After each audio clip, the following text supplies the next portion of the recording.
What's going on, guys? Welcome back to my channel. Today's video is what I watched for February of 2023. This is where I just let you know what movies I went to the theater to see, at home on streaming, and also from my physical media collection that I have seen before. So let's start off with movie theaters. What did I go to the theater to see in the month of February? Starting off with Knock at the Cabin. Knock at the Cabin is the latest movie from M. Night Shyamalan. So when I heard about this film, I was intrigued by the plot line. I thought it was really original. I sat down, I'm watching this movie, I'm totally going with it.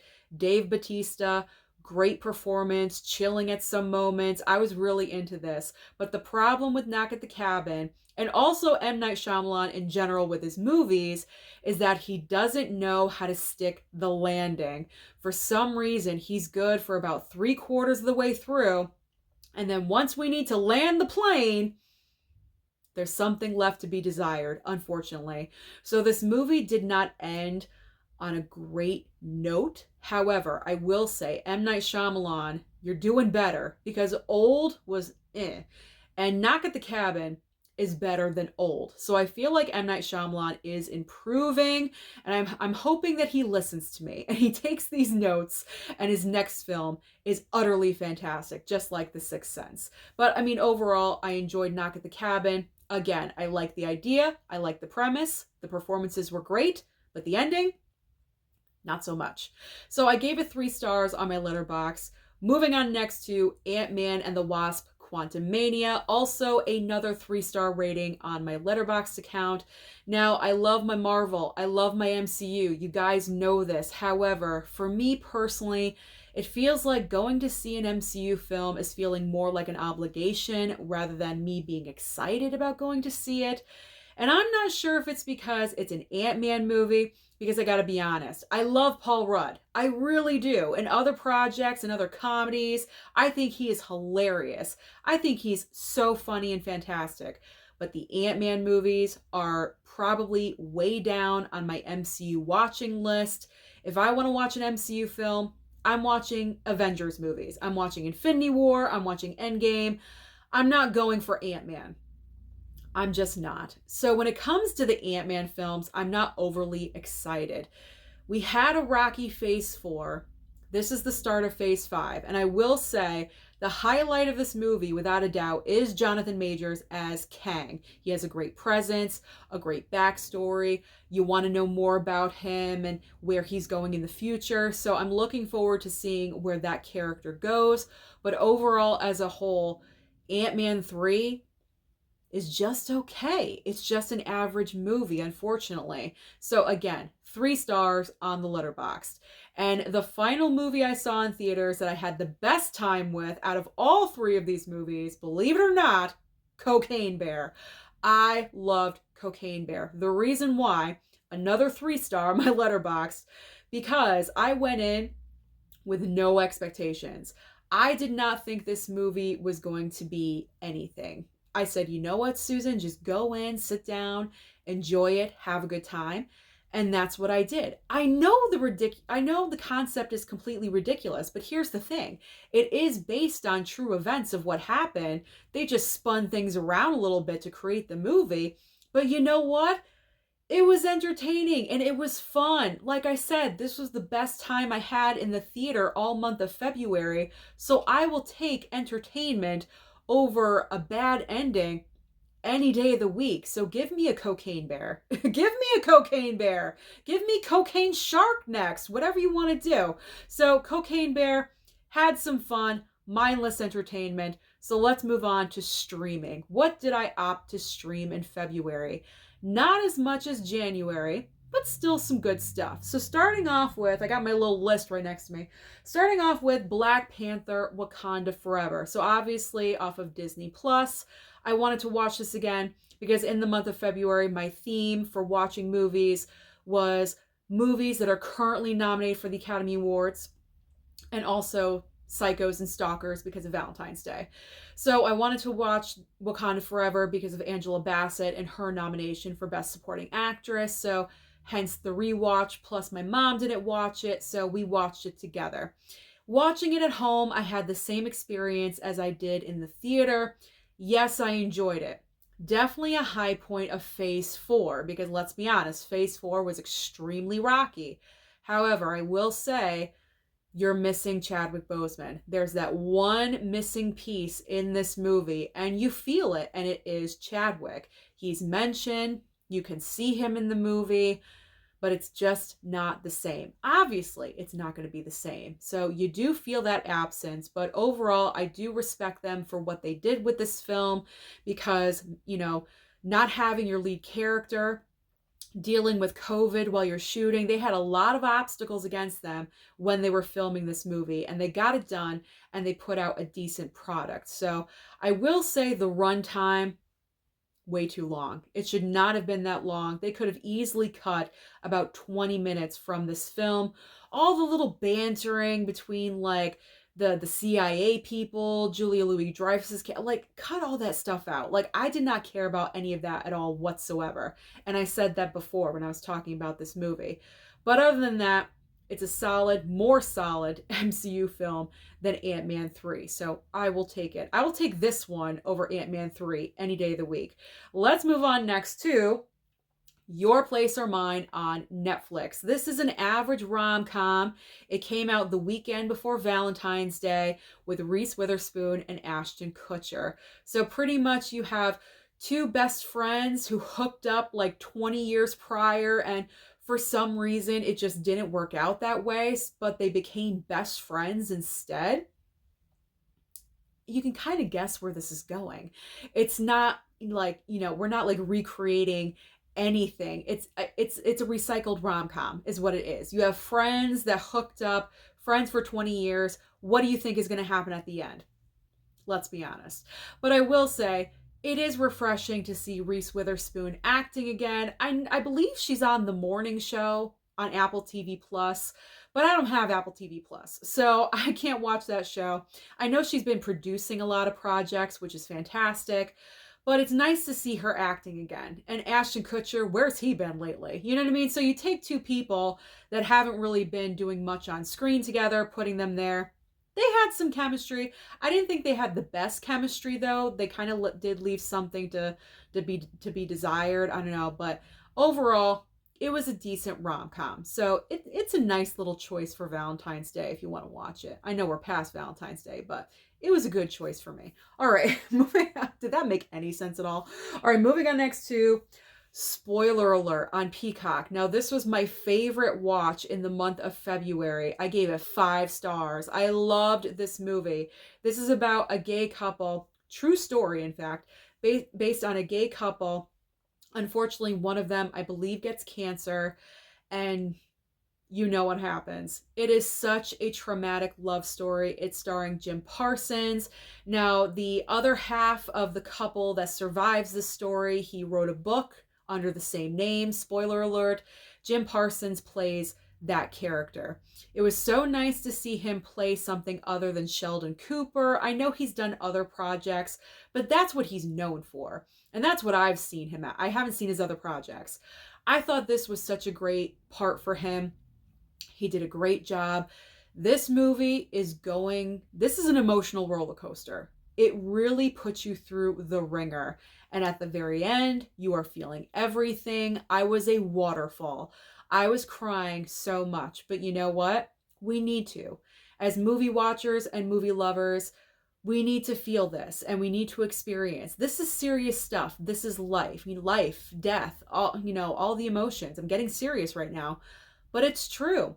And it was an amazing movie. And I'm passionate about it because I feel like it was very ignored, especially at the box office. So I'm encouraging everyone, if you have Peacock, watch Spoiler Alert. You will not regret it. It is a great movie.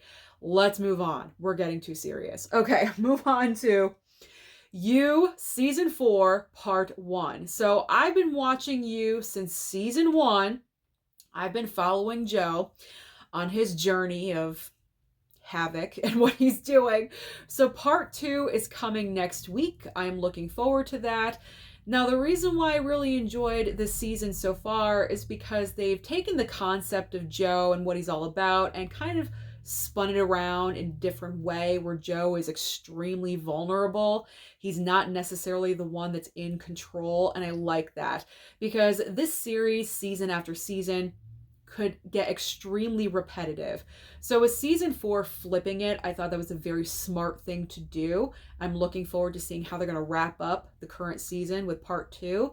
But I feel like if they go on for season 5, that should probably be the end of You, because it could get too, again, too repetitive. I hate using the same word, but too repetitive, and you want to leave when you're on top. So I feel like with season 5, if they decide to go that way, let it be done. But I am enjoying season 4, and if you haven't watched You, what are you doing? It's a great show on Netflix. Okay, next movie. Mrs. Harris Goes to Paris on Peacock. Now, this is a movie that I made fun of, I will admit, but I wanted to watch it because it is Academy Award nominated, I believe, for Best Costume, because the outfits in this film are insane and they are so gorgeous. So the basic plot of this movie: you have Mrs. Harris. She's a cleaner in London. She has this dream of getting a gorgeous, one-of-a-kind dress at Dior. She goes to Paris to do so, and there's the movie.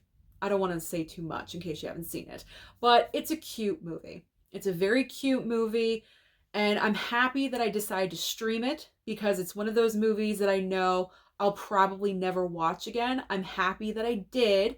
I enjoyed my visit. I enjoyed my experience with Mrs. Harris, but I don't necessarily need to go with her again to Paris. You know what I mean? So I'm happy I streamed it. I've saved some money. I didn't pick it up on physical media.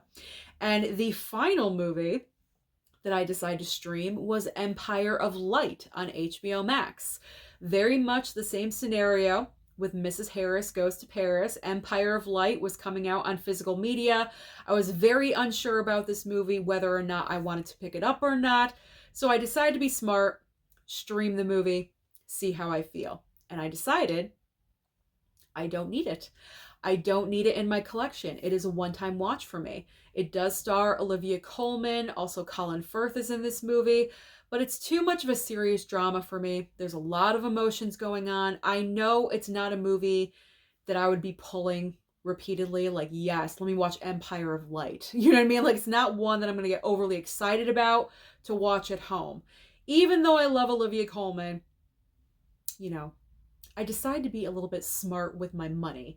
So with Empire of Light, that one can stay at Best Buy. I don't need it on physical. If I ever do want to watch it again, I can stream it on HBO Max. It is fine. So those are all the movies that I streamed in February. So let's move on to the movies that I watched at home on physical media that I have seen before.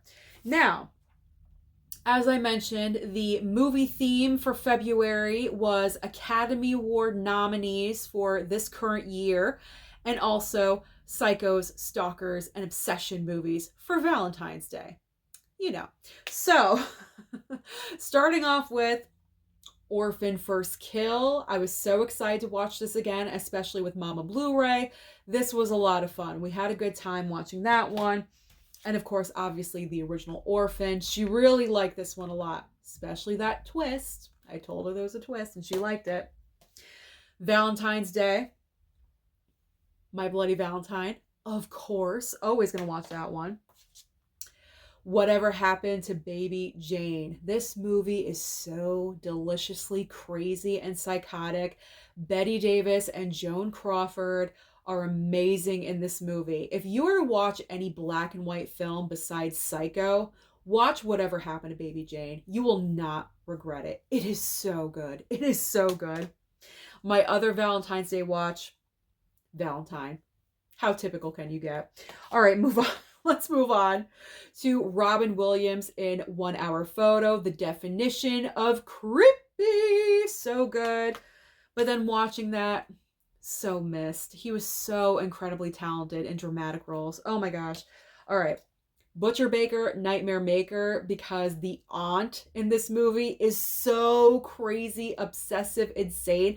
And as the movie goes on, she is just spiraling out of control and becoming more crazy and more crazy. By the time you get to the end, it's like, whoa, what are you doing? She's nutso. I love that part. I love when someone just does a complete downward spiral and just unravels right in front of you. So that was fun to revisit. Taxi Driver. I wanted to watch Taxi Driver on 4K from the Columbia Classics collection. So say that 5 times fast. So I'm happy I got to do so. Nice transfer. Look good. Fatal Attraction. The queen mother of crazy with Fatal Attraction. Yes. Fear with Reese and Mark Wahlberg. How can you not watch this for psycho obsession stalker movies? I mean, Mark Wahlberg, this is very early on in his acting career, and he's just incredibly nutso in this movie. He's so good. That is coming out with a VHS slipcover, I believe, from Mill Creek next week or the week after. So consider picking that one up. I think it's like $10. Consider it. All right, next up. 4K of The Batman. Obviously, this is award season nominated. Wanted to revisit it. Get chills with that chase scene and everything. Oh, it's so good. So good. The Banshees of Inisherin. Obviously, again, Academy Award nominated. This is the second time I've watched this movie in about, I think, 4 months or so. Love it. I love this movie. This is a movie people either love or hate. It seems like there's no in between. And I really enjoy it, thank God. So I'm happy to have this on physical. Back to Crazy with The Crush. I love this movie. I grew up watching this movie. I was obsessed with Alicia Silverstone back then. I thought she was like amazing and incredible because right after she was in Clueless. So she was like everything to me at that point in time. I was like 12, 13. So I idolized her at this point. And I love that movie. It's so deliciously good. That's all I'm going to say. Everything, Everywhere, All at Once, obviously nominated, including Best Picture and Supporting Actor and Actress and everything. We're rooting for Michelle Yeoh. We are rooting for her to win. Hopefully she will. Back to Crazy with Unhinged with Russell Crowe. This was actually the first movie we watched for February. What a way to start off with a bang. I will say, Russell Crowe is freaking nuts in this movie. So crazy. Better watching it at home. I watched it in the theater and I was like, oh my God, this movie is not good. But then I watched it at home. I enjoyed it more. That's a streaming movie. It should have just been a streaming movie. Anyway, The Gift. I mentioned this in a video. It's completely underrated. You need to watch this movie. Joel Edgerton stars in this, wrote it, also directed it. Jason Bateman and Rebecca Hall give fantastic performances. They're always good, but I feel like Jason Bateman plays a different kind of role in this movie. We don't usually see him play, which is so refreshing. Part of the reason why I love this movie, it's just great overall. You really need to watch it. You do. Then we have, obviously, Single White Female. Of course, when you're talking obsession, you got to go with this movie. Wrath of Man. This is all about being obsessed with revenge. Another great underrated movie directed by Guy Ritchie, starring my man Jason Statham. This movie is so good. It is so worth your time. You have to watch this. You have to. Then we've got Elvis. We've got Elvis, again, nominated for the awards this year. Wanted to refresh my brain, especially after Austin Butler won the BAFTA. I was like, I gotta watch Elvis again. So I did. And I was like, okay. Bullet Train. Bullet Train is up next. Had a better time with this at home. Watched it in the theater. I just thought it was okay. Just okay. And then I was like, you know what? I really liked watching it at home. Much better. So, fantastic 4K transfer. Looked really, really nice. Mom and I had a good time. I'm just noticing I also watched The Hand That Rocks the Cradle. For some reason, it's not in my pile. I don't know why, but I watched that one too. I love me some crazy Rebecca De Mornay. I love when she's nutso. She is like amazing and so underrated. So underrated as a psycho. Finally, Top Gun Maverick. Had to rewatch Top Gun Maverick. As we know, this is the underdog for the Best Picture winner this year. And Mom actually enjoyed watching this more at home than in the theater. For some reason in the theater, she thought it was very overrated, but at home, she enjoyed the experience. So that is fantastic. we all love Top Gun Maverick here in the house. So it was fun to go back and rewatch this one. So that is everything. That is everything that I watched in the month of February in theaters, on streaming, and physical media. Whew, what am I watching in March? You'll find out in a month. Comment down below and let me know what you guys watched in the month of February. Don't forget to like and subscribe before you leave, and I'll see you next time.